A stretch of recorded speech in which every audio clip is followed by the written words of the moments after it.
rolling in. So, all right. Well, good morning, everybody. My name is Sam Syntheas. I'm the executive director here at CDFI Friendly South Bend. So, welcome to our annual report meeting.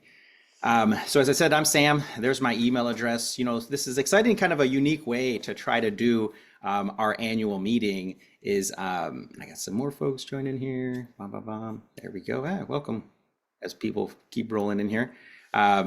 Is to do our annual report, right? Some nonprofits spend a bunch of money to print big fancy books and mail them to everybody.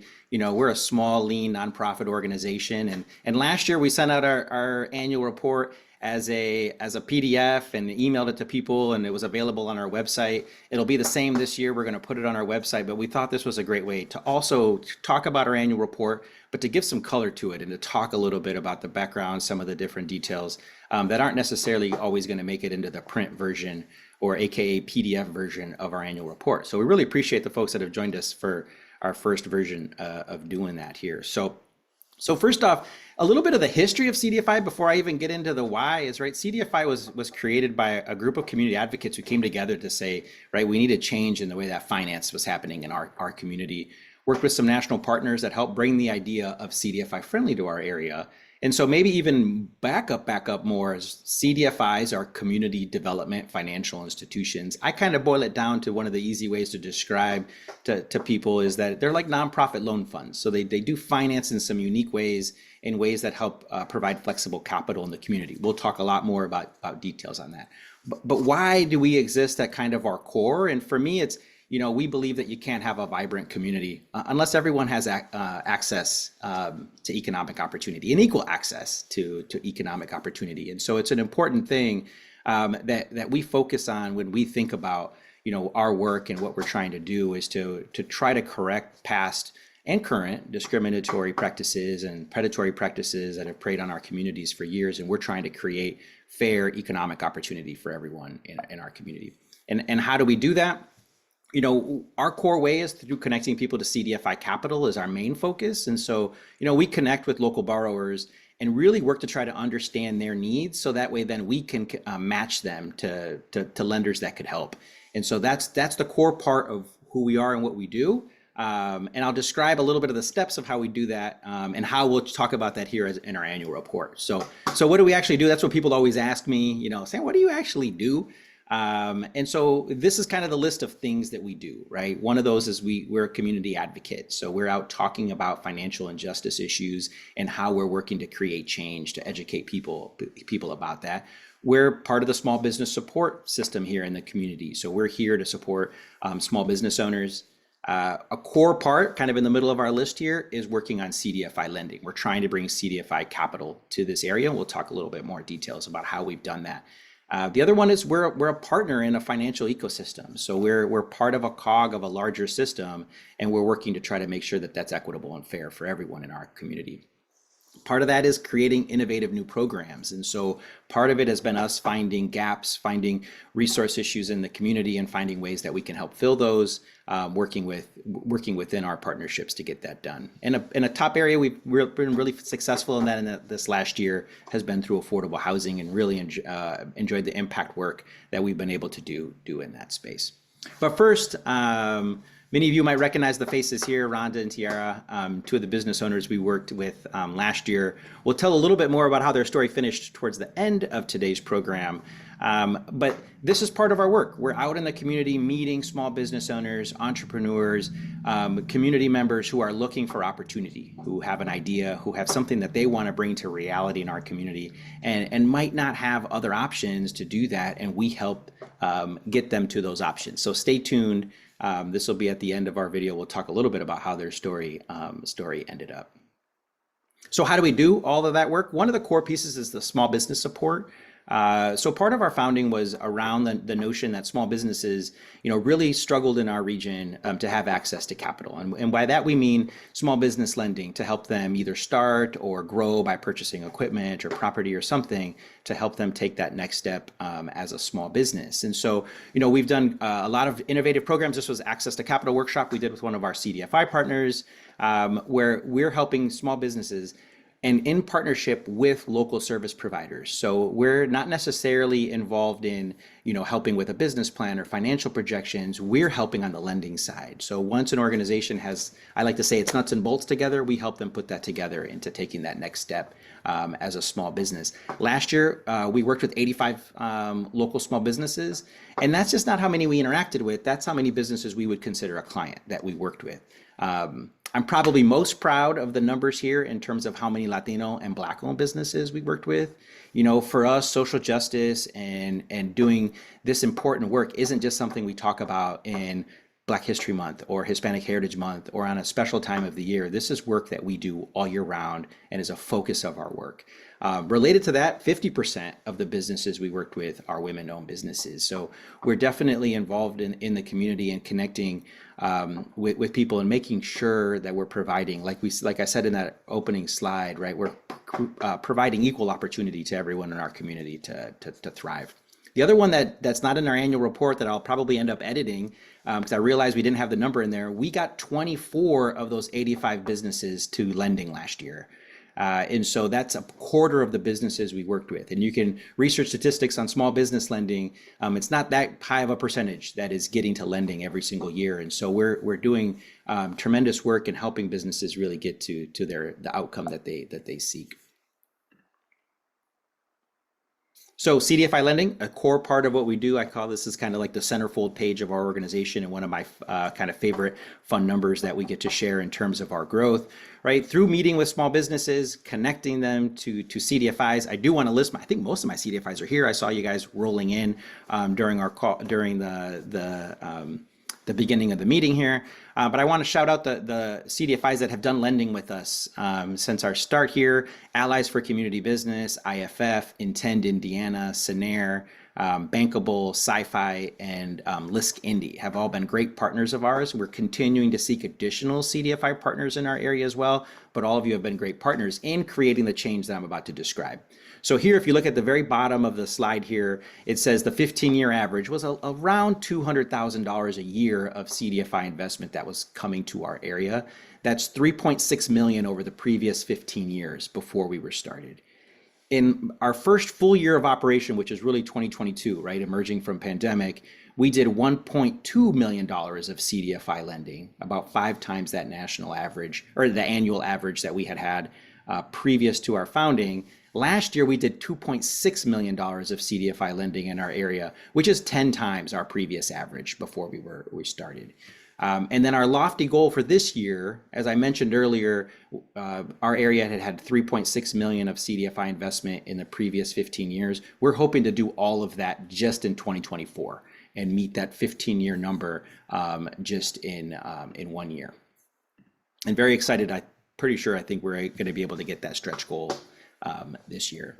So also advocacy, but part of the financial ecosystem that we're a part of. This is me speaking with a group at the Civic Theater last year, but at the play Better Homes, talking about the historical issues of redlining in our community, right? We work with community advocates to talk about the challenges around lending in our community, but also work with financial partners and other lenders to help create change. So here I'd like to make sure I thank Everwise Credit Union, First Source Bank, Notre Dame Federal Credit Union, Woodforest National Bank, Centir, and the city of South Bend, who also does lending. We connect to lending through their revolving loan funds. And so all of those different organizations have helped us get small businesses and affordable housing developers to lending over the last year. So I mentioned earlier, CDFI lending is a focus, but we also helped with nearly $4 million of investment in our community through other lending partners, which to us is also something that we brag about, saying we're going to help get people to the best lending options for their project. So if you're paying attention and doing some of the math, right, that's about $6.5 million of total investment that we brought in 2023 to our, that we helped facilitate bringing to South Bend in 2023. So very, very excited about that and that growth and support for projects in our community. And thank you to folks that keep rolling in. Thanks for continuing to show up. So one innovative new program. So one of the things, as I mentioned earlier, it's part of our advocacy work, right? So we're layered in, connecting with small business owners, talking to them. This is me having coffee with somebody and chatting about what their business idea is. But on the same side, we're down in Indianapolis regularly. This was a legislative event last year talking about the economic impact of minority-owned businesses. And so we're out there on every different level trying to have conversations about how do we help projects move forward. And from that comes innovative ideas. So one was our Fusion Fest fund. So, right, if you're in the area, I hope you didn't miss the Fusion Fest last year, large scale city festival. And one of the things that we helped do was help small minority owned food vendors participate in that festival with a unique line of credit, right? Our friends at Allies for Community Business in Chicago came through and helped with that program. The initial pilot funded 6 small businesses to help be involved in the Fusion Fest. And we're looking to continue that this year and expand it in other ways. And so if you know of a community festival or program or a corporation that's hoping to increase its diversity initiatives in procurement or other ways that we could help connect minority-owned small business owners to them, we definitely want to have those conversations about creating innovative programs for them as well. One of our fun statewide recognitions last year was we received a grant from the Indiana Economic Development Corporation. And so the IEDC gave us a grant to create a capital coaching program in partnership with the ISBDC, with their offices here at IU South Bend. And so what was interesting about that program, which was great, is that once again, as I mentioned earlier, for businesses that already have their nuts and bolts together, they've got a business plan, they're operating, they've got some financials, and now they're looking for, we need capital to purchase equipment, to take our business to the next level. How do we do that? And so we take those nuts and bolts and we help put them together with one-on-one capital coaching with a coach that's experienced in their industry to help them apply for the funding that they're seeking for their small business. I'm proud that 100% of the businesses that are involved in that program so far are minority or women owned. And so we're in the middle of that pilot now, but excited about the direction that that's going. And if you know of a small business, we have a couple spots left for this year. If you know of a small business, right, that is what we call capital ready, right, has a business plan, has financials, is working on stuff, and needs that next support to get to that next level, please let us know. And if they meet our criteria, we can get them involved and get them connected to a capital coach that'll work with them to get them to their next phase. So affordable housing, this is a photo with me with one of our first developers that we worked with in the community. And last year was a very successful year in affordable housing for our work. And so our work is tactical, helping local residents take ownership of real estate and create more affordable housing units in our community. And so we worked hard by listening to developers.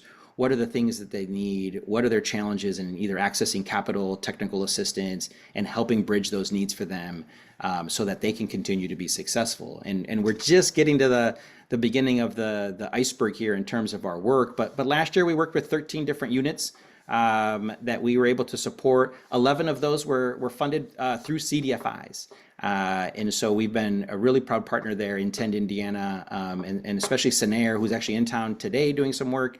Have really come to town to try to help see how they can help get projects across the finish line so that they can get built and finished. And we've been proud to be a partner there. One thing that's not in our annual report that I'm going to tease out a little bit for people here today is we do have this innovative capital fund where we can help get some deals across finish lines as well, where we know that appraisal gap equity issues in our community are prevalent for developers that are trying to do this affordable housing work in our neighborhoods. And so we piloted a program last year with the support of the Layton Foundation and the city of South Bend, and are continuing that this year. And if our pilot continues in the direction it's continuing now, we're definitely looking to expand that program, maybe beyond our county, but definitely increasing it in scope and scale in our neighborhoods and helping bring even more affordable units online in the coming years. So when we can't do this work without a very, very dedicated board of directors, I know I've got a lot of you on our call today, and I thank you. So we've got our list there. I know the font is small if you're trying to read where they all work, but our board of directors are volunteers, and they give of their time to support this work. They serve on committees, whether it's a small business committee, an investment committee, affordable housing committee, but they give of their time, and they range from, we've got professors, executives in finance, we've got nonprofit leaders, we've got several small business owners. And so this board really helps us guide the strategy and guards the mission of our organization, and I'm proud to work with them as they're my bosses. So I hope I'm doing a good job here today. And on that note, we'll talk about finances, right? Governance and finance is an important piece of operating any nonprofit. And so last year we brought in $687,000. You see that in the gray box there. A large majority of that was for our capital fund. So you see in purple there the capital fund, and our balance is nearly $1 million now. So we're getting close to $1 million, and that is how we're helping make sure we're able to advance projects in our community, is through that innovative fund. Our operations, as I mentioned, are lean. $157,000 of operational income last year. We spent $135,000 of it. So we're lean and mean, and we're in the black. As a new startup nonprofit, I think that's something. It's something that I really brag about, which is oftentimes hard for a small nonprofit to continue to do that. So a little bit about who we are, a little bit of our handles. If you're not following us on Facebook, on LinkedIn, and other social media, please do, or check out our website. We're in the middle of doing some updating to that right now, but we generally keep our news and updates real, pretty active there in terms of the things that we're up to as an organization. All right, so without much further ado, and I'm right about on time here, which is great. It's the finish of the story, the jump off. I won't tease it up a ton, except I love doing ribbon cuttings with a small business, and so that's Rhonda and Tiara on the bottom left there, with the mayor and their families cutting the ribbon on the jump off, the business that we help them find financing from with Allies for Community Business. I get to take a quick break from talking for a second, because we're actually going to show the video we put together that highlights the jump off and their story. I hope this audio works well for everybody.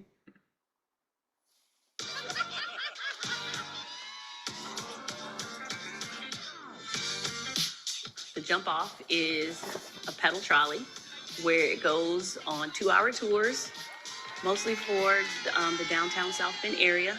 They can choose which stops, which restaurants they want to go into, and just experience South Bend in a new, fun way. I want to do this. I want to do this. I don't think it ever gets old that people always will stop if they're in their cars, if they're walking, whatever, and just, they're super excited, like, oh my God, look at it. You know, like, that never gets old for me. So we are at the workshop that brought the pedal trolley to life. We got to kind of get our hands dirty with painting, and I think that just kind of made us a little bit connected because we put our own sweat into the work as well.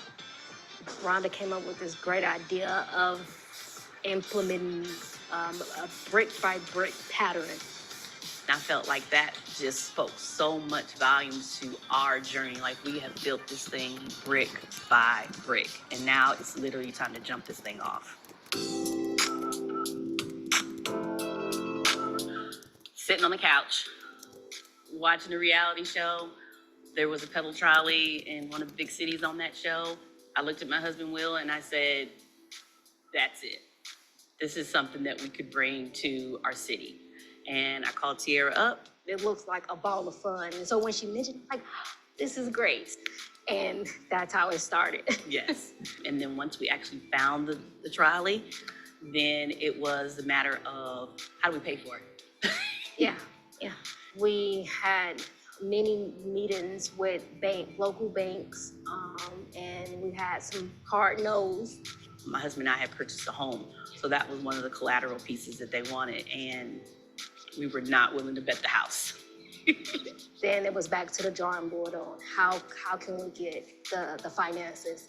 And so I had been hearing Sam's name in the entrepreneurial ecosystem streets, is what I call it. In general, our job is trying to connect people to financing. And so when we do that initial meeting, part of it is gauging, do they need a referral to technical assistance, or are they capital ready and we can refer them to financing? Us getting those no's and preparing documents for other, loan inquiries, had us prepare for what was expected when we met with Sam. But they showed up with everything. And so we connected the jump off with Allies for Community Business. They're a CDFI that's we're headquartered in Chicago. CDFIs are community development financial institutions. They're nonprofit loan funds. And so they'll look at a business not like a traditional bank would, and they try to look at some different criteria, try to be a little bit more flexible. We got the money. We got the money. Like, finally, somebody said yes.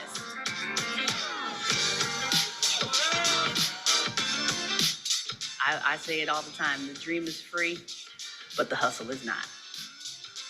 Behind the scenes, people will never see the work. All they're gonna see is what you post on social media. That's the glitz and the glory, but behind the scenes is the grind and the struggle and the tears and the frustration and the unknowns. Girl, how we about to pay these bills? I don't know. Celebrating the start of a new venture. Our integrity was always on the line, no matter what. Just being Black women, period. We have to show up and show out, no matter where we are. With entrepreneurs, especially minority entrepreneurs, we don't have assets. We have debt, but we don't have assets. I think CDFI kind of helped us bring it all together. Hey, other people can do this too. It's just resources that folks don't know. So we have to talk about it. We have to not make it a secret on how you're getting your financing, because everybody needs help. That's another big takeaway, is that they're willing to help us and meet you where you are. People are super proud of us that we stuck in the journey and we kept going even through the no's. So the support has been, like I said, overwhelming and much appreciated. So thank you, community. This is only the beginning. It gets better. Definitely. General, our Rural. Yay. Well, I'm trying to skip. There we go. All right. So, round of applause for a couple of my favorite entrepreneurs that I worked with last year and still working with them this year. But that's part of the work we do, right? Is connecting with small businesses. I thought that video was a great way to share the story. You can check us out on YouTube. We will actually put the recording of this webinar on there as well. But we have several other video shorts on there that talk a little bit about who we are and our work, and how you can connect with us, or how you can connect a small business or entrepreneur or affordable housing developer to us to do our work. So at this point, we'll jump into, if folks have some questions, feel free to. You should be able to unmute yourself. If not, I can do that. But you can put stuff in the chat, or we did have the question and answer thing open, I think. Is there anything in the Q&A? I don't see anything in the Q&A. Maybe folks don't have questions and I can just keep chatting. Excuse me, Sam. I have a There you go. question. Yeah. I actually have a property that I'm renovating, and I wanted to use it as my business and almost like as mixed use. And I've actually spent a lot of my own money kind of getting it prepared. Like I did almost everything on the outside, but I have it totally gutted in the inside. So I need some financing to finish that project. How would that work? Yeah, so so Lorna, that'd be great. And I think you filled out our form on our website Yes, I recently, did. right? And so I remember seeing that, and I saw your name when you popped in.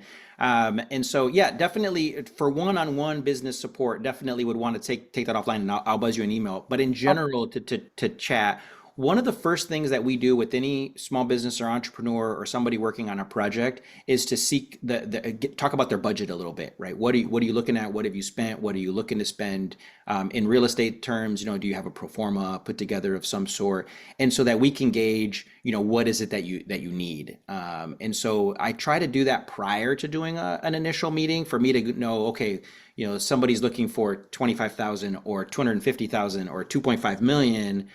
Can frame up that conversation different in terms of what they're looking for and what type of resources I might either, want to pull up or put together to have ready for an initial meeting. So that's generally one of the first things we do when someone reaches out to us, is to buzz back and ask some budget related questions, and to help us frame up what that question is, so then we know kind of what the next steps are in process there. And so Lorna, I think I've got you in my email queue, and I'll buzz you a little bit, or if you've already had one of my responses, to send me some of the numbers for your project, and we could talk. Okay. Okay, thank you. Um, so Marla, you put a question in here. I don't know if I need any questions, but so Marla, thanks for joining us. And the question you said, how many businesses did we fund last year? And so earlier, I think in the presentation, I gave the number that we worked with about 85 businesses last year. That doesn't include nonprofits. We worked with nonprofits in a separate program with the city, so we don't count them under that. But we did end up getting 24 of those businesses financed. So about a quarter. I'd have to go dissect back to how many of them were minority or women owned in terms of who was funded. But of our businesses that we work with, about 50% are women owned businesses. And almost 75% of the businesses are minority owned. So I would make the assumption that our funded stats are pretty close to similar. And I would guess, and I would know that at least about 50% were minority owned businesses that we helped get funding last year. That's a good suggestion there, Willow. And so let me show two things before we kind of go back to more Q&A. As a good comment somebody said, so we can just kind of have people's faces show. I want to share a couple other things on our slides just so that you get them, and then we'll go back to question and answer. I want to talk about our upcoming program that we have on March 26th. It's a credit improvement strategies for South Bend business owners. It is open to anybody in the region, but we do have a special program for South Bend business owners because we cover the interest and closing costs on the credit improvement loan that they can get from Allies for Community Business. But that webinar registration is live. It is on our Facebook page and our LinkedIn. We posted the link there. And we've also emailed it if you're on our list. If you're not on our list, make sure you send me an email after this so that you get that, and I'll send that over for you. But good suggestion, Willow, and that I don't screen share so we can kind of have more of a conversation here. You don't need to see all my slides here. And I will go back to taking some questions here. So thank you. Comment there from Allies in the chat.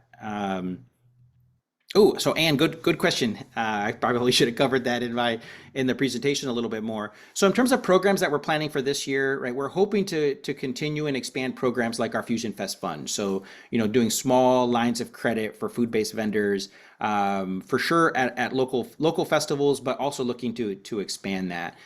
The other one, we're going to continue our work in affordable housing. And so, earlier, Lorna, as you mentioned, you've got a mixed use project. So there are ways that we can help fund, whether something's commercial, whether it's residential, if there's a focus on affordable housing, if it's a small business initiative, there are different ways that we work there. The other one is, continuing this year is our capital coaching program. And so we still have spaces available for that grant. And assuming our outcomes continue to be what they've been so far, we're going to hopefully to renew that grant and have additional funding in the fall to continue that program and expand it more, looking to do a little bit more work in Elkhart as well with additional funding. And so those are a couple of the things. The other one I'd mentioned our housing pilot fund that we're working on, and we actually already closed our first loan for that for this year, and we have several in the pipeline that we're hoping to do. And for me, we're in that kind of end of a pilot phase with a couple projects that, assuming they all continue the way that they've gone, we hope to continue to replicate those. And then the other one that I'd mentioned a little bit earlier, but I want to highlight again, is that, we anticipate breaking a record this year with how much CDFI lending we're bringing to the Capital One through a couple large projects that are coming online, but through a pipeline that we've built over the last few years of small businesses that we're helping to get to capital. And I think we've got one in the question and answer bar here. So let me open that.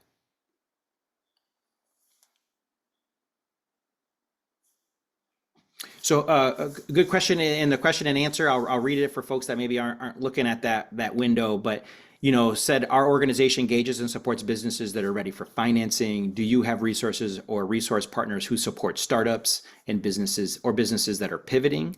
And so we've got a myriad of different support organizations that we work with. And so one would be, reaching out. I know you've shared a bunch of our stuff on Facebook, and so thank you, but send me a note. And so I tend to, in terms of referral, it can depend on the time of year. Several of the organizations run cohorts. Like right now, the South Bend Elkhart Regional Partnership is taking applications for their Hustle SBE program, which is a small business support program. And I want to say that those are due, I think, next week or the week after. And we've shared that on our social media. One of the places that is a rolling place to take applicants that we refer a lot of clients to is the Indiana Small Business Development Center, where their offices are on IUSB's campus here in South Bend. And so I recommend them because any time of the year you could go to them. You don't have to wait to say, oh, well, the next cohort of this class or this program starts on a certain date. But depending on the program, right, whether it's a woman-owned business that might want to do the Spark program at St. Mary's, or there's a myriad of other programs that do similar. I know, like Paula, for example, I see her face on here, right? Works with minority truckers and construction companies, and has an organization that helps in that vein, right? So depending on the type of business or things you're doing, there might be some different resources that I would recommend on a technical assistance side. But thank you for the questions. And so, And can we find information about those partners on your website too?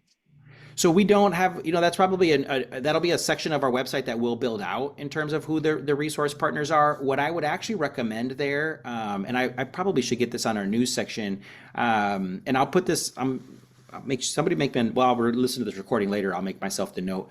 There is a site called Connect IND, like Indiana. So Connect IND is a website operated by the Indiana Economic Development Corporation, and they actually worked really hard to categorize all of the different service programs that work in what they call the small business support ecosystem. I forget the term. I know Aiden's on here, and so that's a great place that I would recommend to go look, and you can kind of search, and it'll search by area. It's really robust. And so that's a place to go look. And so I think we try not to necessarily create a lot of resources that are a duplication of what someplace else might be, but that would be a great link for us to have on our website, to tell people to go there. We just created a resource for that website on kind of CDFI 101 and what are CDFIs and describing the CDFI friendly model. But it is a great site with lots of information. And then you also had a question about kind of exploring personal wealth building. So we really focus on businesses. And so many of those are single member LLCs. So it's an individual, but we don't do like, for example, like individual, like I'm trying to think of something we get asked a lot, like credit coaching, for example. We have a credit builder program that we do with Allies for Community Business, but that's for business owners to do that. And so that's generally our work is based on business focus. All right, let me see. It's got a couple different questions here. Thank you. So one question in the chat about like kind of typical credit scores, and so I think one of the things I like to tell people is that the credit scores one can range a ton. I would say we actually worked with a partner in Indianapolis that helped fund a business, not last year, but the year before, where the business owner was below 500 credit score. And I use this example when I do presentations to programs. I use an example. I talk about sliders on an equalizer, like a little soundboard that has all the little knobs that go up and down, right? And that a loan application has criteria that kind of function like a slider. Credit score is an easy one people think about, right? Up or down. Equity, what value, profitability of your company, things like that are all the different sliders. And how I describe the lending process is oftentimes the most rigid, financial institutions will have a specific number you need to be in every spot. And if you're out in any of those categories, you're just out. Sometimes because of regulation, they can't make exceptions or what have you.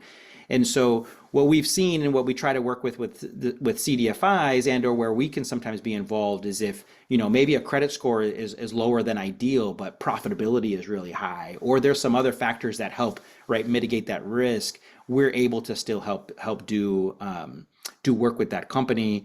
We actually just had one of our partners closed a loan just earlier this year with an organization in Indianapolis, not actually a CDFI, but a CDFI partner that was able to close a loan for a startup business, which startup businesses are also very, very hard to finance. Generally, most financial institutions don't work with startups because they don't have historical financials. And so they were able to work with a unique kind of loan criteria for them. And those business owners also were in that low 600 range and still were able to come up with a creative option for them for financing. So good question. Again, this range of questions have been great. I think Anything else? Bum, bum, bum. All right, so we're like 6 minutes early if there's no other questions.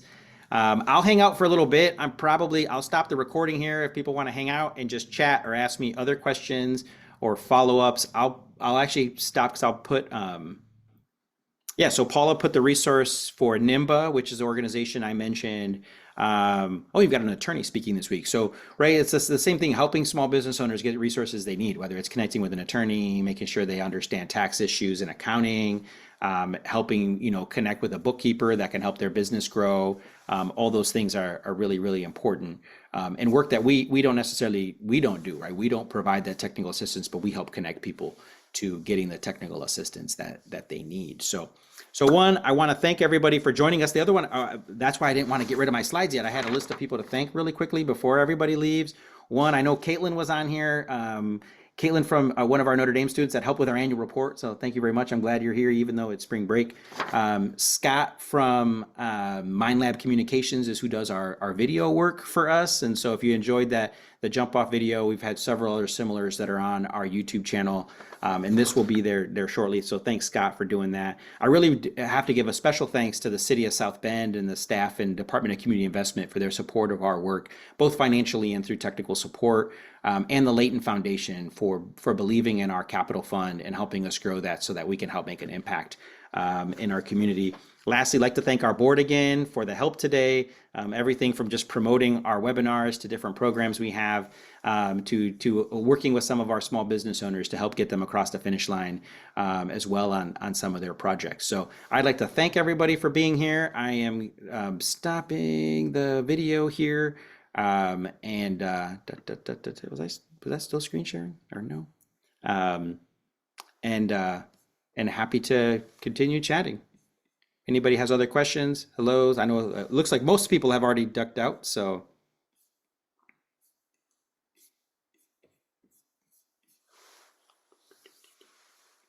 All right, well, good deal. Thanks for joining us. Feel free to duck out. Thanks to the folks who sent chats in the chat box. No, it's all good, Willow. I guess I thought I had stopped the share, but I just had stopped the screen share. So anyhow, thanks for joining us, Nick. Thank you, everybody. And I gotta stop the recording.